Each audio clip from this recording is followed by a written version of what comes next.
Di talaga mawawala ang mga pasanin natin sa buhay. Pasanin dulot ng responsibilidad natin.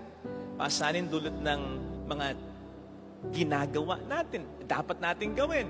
At pasanin na dulot ng mga problema at suliranin. Hindi mawawala yan.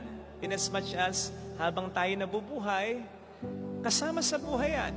Sasabihin natin, Father, hindi ganyan ang aking nararanasan eh. Feeling ko kasi, ang bigat-bigat, hindi ko kaya eh. Hindi ko talaga kaya.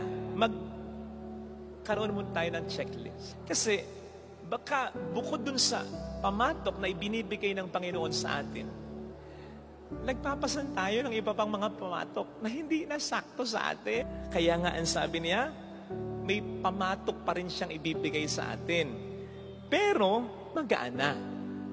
Kasi, ito ay magiging sakto sa atin talaga. Ayun.